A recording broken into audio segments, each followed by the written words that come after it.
So what? And what should they do next? And so if we just look at the example on the screen here, I've got a pizzeria here from Tulsa, Oklahoma. Okay, so what is it? Well, it's a pizzeria in Tulsa, Oklahoma. All right, check.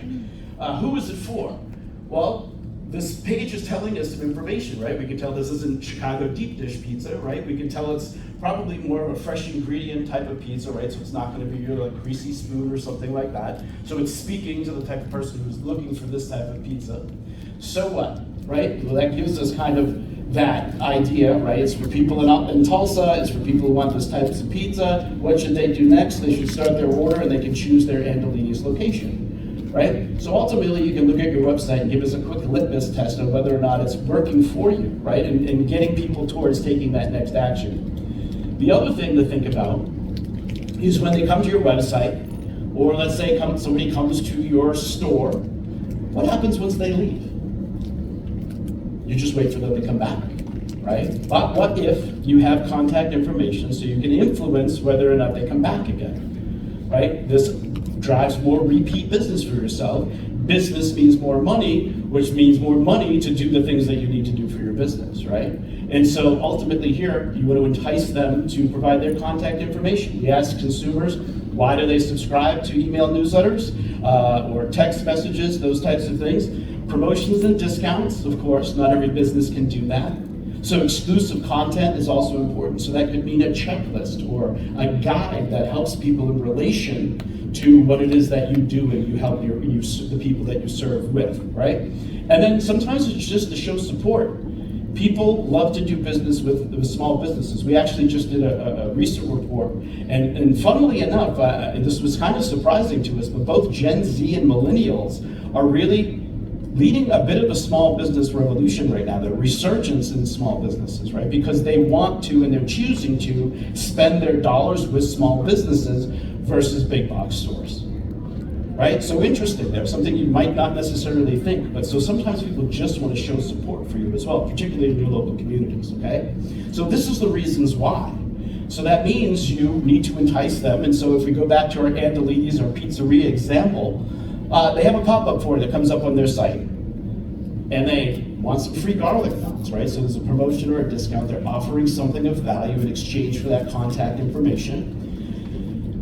And then once they get that information, you really want to think about then greeting people with an automated email. How many people are using welcome emails right now if you're doing email marketing? So not a lot of hands have gone up. And I'm very surprised at this because this is a huge opportunity when you've got somebody that's really engaged with your business. Think about just what you do with your own activities, right? When you go to a site, you're really in the frame of mind of thinking about that particular thing. And so you want more information, you want more, right? And so when somebody goes through the act of giving you their contact information, you should be automating this, right? Because this automation is working for you all the time. And so regardless if somebody signs up now, 2 months from now, or 3 years from now, this is still working for you, and it's helping you build that relationship right away, right? By typically delivering on the thing that you say you will.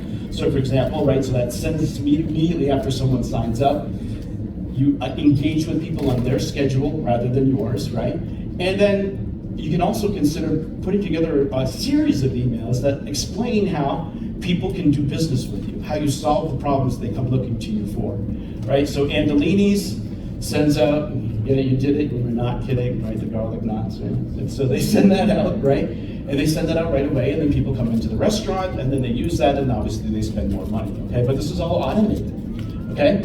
So think about greeting those new contacts with the welcome email.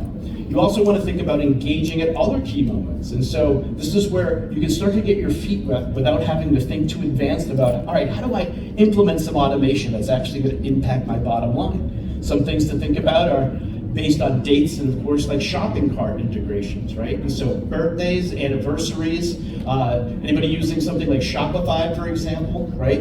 You can integrate these things with your like, for example, Constant Contact, right? So that it works with that thing. And so let's say it's a birthday, right? Everybody loves to get something on their birthday. It's a good opportunity to send something out to them, potentially just build the relationship, maybe even stimulate a sale. right? But again, this is just always working for you. An anniversary email can be something that's a specific anniversary, or you could even think about it because it's date-based. It's something along the lines of, let's say you're in makeup or something like that, right? And under normal use, after a month, people need to rebuy. Well, you can time, hey, a month from now, send this, is it time to order again, right? So you can start to use that to your advantage again to stimulate sales in ways that you might not have. And then, of course, your cart reminders, of course, that can be connected to your Shopify store. And, if somebody puts something in the cart, you can influence whether or not they actually purchase that again, right? So these are just simple ways you can start to do this without getting too complicated in terms of, different triggers or different things or building out complicated flows, right? Sometimes you might be wondering, well, is a text message better suited? And I think here's some questions you can ask yourself to think through that. Is it timely?